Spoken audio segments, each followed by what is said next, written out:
Once upon a midnight dreary, while I pondered weak and weary, I found myself in a peculiar situation. Picture this, a man, sitting in a house alone, surrounded by nothing but the sound of his own breathing and the ticking of a clock. He's not just any man, mind you. He's a man with a peculiar fondness for pickles.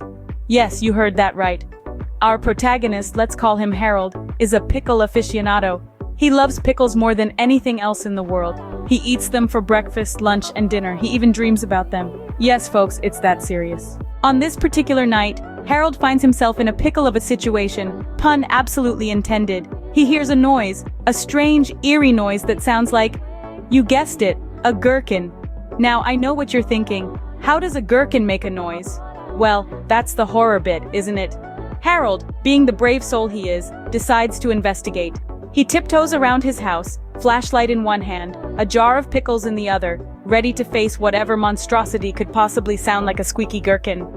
He goes from room to room, his heart pounding in his chest, the suspense building. Finally, he reaches the source of the noise.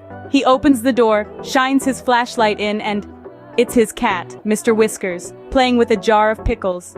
Yes, the horror of it all. A cat playing with a jar of pickles. Relief washes over Harold. He laughs, a sound that echoes around his empty house, filling it with warmth.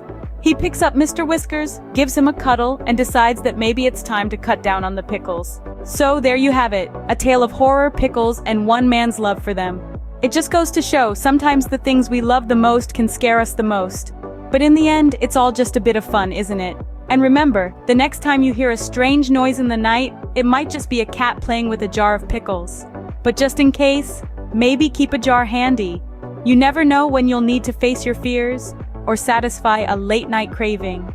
And they lived happily ever after, the man, the cat, and of course the jar of pickles.